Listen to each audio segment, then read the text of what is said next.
Hi అండి. ఈరోజు వీడియోలో సన్న కారపూస ప్రిపేర్ చేశాను. ఎప్పుడూ చేసే విధంగా కాకుండా ఈసారి ఇలా ట్రై చేయండి. టేస్ట్ అయితే చాలా బావుంటుంది.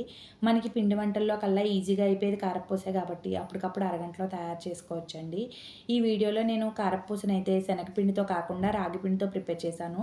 ఈ కారపూస తినేవాళ్ళకి మనం చెప్తేనే గాని తెలీదండి రాగి పిండితో ప్రిపేర్ చేసినట్టు. సేమ్ శనగపిండితో చేసినప్పుడు ఎలా వస్తదో సేమ్ రుచి ఉందండి. ఫస్ట్ టైం చేసేవాళ్ళు కూడా చాలా చక్కగా తయారు చేసుకోవచ్చు. నేను ఎలా ప్రిపేర్ చేశానో చూపిస్తాను. మీరు కూడా చూసేయండి. ముందుగా మీ అందరికీ చిన్న రిక్వెస్ట్ అండి. నా వీడియోస్ కనుక మీరు ఫస్ట్ టైం చూస్తున్నట్లయితే ప్లీజ్ నా ఛానల్‌ని సబ్స్క్రైబ్ చేయడం అస్సలు మర్చిపోవద్దు. ఇప్పుడు కారపూసను ఎలా ప్రిపేర్ చేశానో చూపిస్తాను. కారపూసను ప్రిపేర్ చేసుకోవడానికి ఒక పెద్ద గిన్నె తీసుకొని దానిలో జల్లెడ పెట్టుకొని ఒక కప్పు వరకు రాగిపిండి, ఒక కప్పు బియ్యపు పిండి వేసుకోవాలండి. తర్వాత ఒక కప్పు వరకు పుట్నాల పప్పు, వేపిన శనగపప్పును తీసుకొని మెత్తని పొడిలా తయారు చేసుకోవాలి మిక్సీలో వేసుకొని.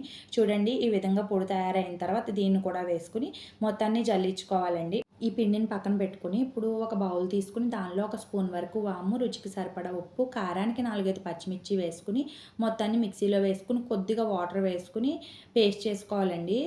ఇప్పుడు దీన్ని పక్కన పెట్టుకొని ఇప్పుడు పిండి కలిపి పక్కన పెట్టుకున్నాం కదండీ! ఆ పిండిలో ఒక స్పూన్ వరకు బటర్ వేసుకున్నాను. బటర్ ప్లేస్‌లో నూనెను కూడా వేసుకోవచ్చు. బటరు, పిండి మొత్తం కలిసేటట్టుగా బాగా కలుపుకోవాలండి. మనం బటర్ కలిపిన తర్వాత చేత్తో ఇలా గట్టిగా ఉండలా నొక్కితే మనకి తయారైతే సరిపోతుంది. చూడండి ఈ విధంగా కలుపుకున్నాం కదా! ఇప్పుడు ఇందాక మిక్సీ జార్‌లో పచ్చిమిర్చి పేస్ట్ వేసుకున్నాం కదండీ! దాన్ని వడకట్టుకొని ఆ వాటర్‌ని వేసుకోవాలి. ఎంతైతే వాటర్ పడుతుందో అలా వాటర్ మొత్తం వేసుకొని పిండి మొత్తాన్ని ముద్దలా కలుపుకోవాలండి. మనకి మరీ గట్టిగా ఉండకూడదు చపాతీ పిండిలాగా. మరీ పలచగా కూడా ఉండకూడదండి. పిండి అయితే ఈ విధంగా కలుపుకోవాలి. కలుపుకున్న తర్వాత జంతికలు వేసుకునే గొట్టం ఉంటుంది కదా! దానిలో సన్న కారపూస వేసుకునే ప్లేట్ పెట్టుకున్నాను. మరీ మనకి లావుగా ఉండేది కూడా ఉంటుంది దానిలో. మనకి ఏ విధంగా కావాలితే ఆ విధంగా వేసుకోవచ్చండి. నేను సన్నగా ఉన్నదే తీసుకున్నాను. చిన్న చిన్న హోల్స్ ఉన్నది తీసుకుని పిండిని కొద్ది కొద్దిగా ఆ గొట్టంలో పెట్టుకున్నానండి. పెట్టుకున్న తర్వాత ఇప్పుడు స్టవ్ ఆన్ చేసుకొని ఒక ప్యాన్ పెట్టుకుని డీప్ ఫ్రైకి సరిపడా ఆయిల్ వేసుకోవాలి. ఆయిల్ వేసుకున్న తర్వాత ఇలా సన్న కారపూసని ఇలా చుట్టుకోవాలండి.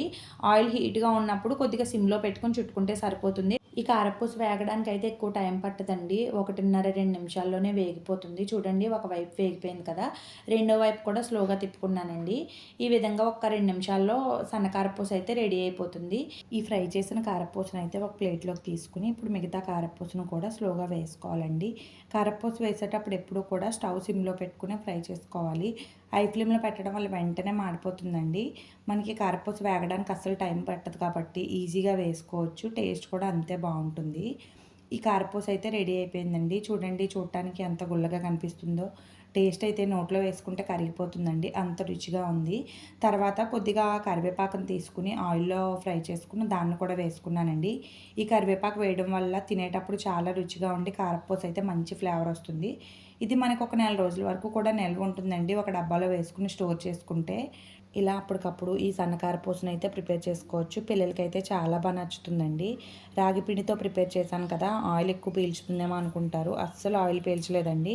లైట్‌గానే పీల్చుకుంది ఆయిల్ అయితే. టేస్ట్ కూడా అంతే బావుంది. చూడండి చేత్తో ఇలా పట్టుకుంటేనే విరిగిపోతుంది. అంత గుల్లగా వచ్చిందండి కారపూస అయితే. మనకి రాగి పిండితో వేసినట్టు కూడా అస్సలు తెలీదండి.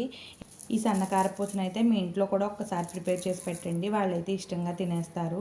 రాగిపిండి ఇష్టం లేని వాళ్ళు కూడా ఇలాంటివి చేయడం వల్ల వాళ్ళు రాగిపిండి ఇష్టంగా తింటారండి. ఇలాంటి వీడియోస్ కోసం మన ఛానల్‌ని సబ్స్క్రైబ్ చేయడం అస్సలు మర్చిపోవద్దు. ఇప్పుడైతే ఈ వీడియోకి ఒక లైక్ చేసేయండి.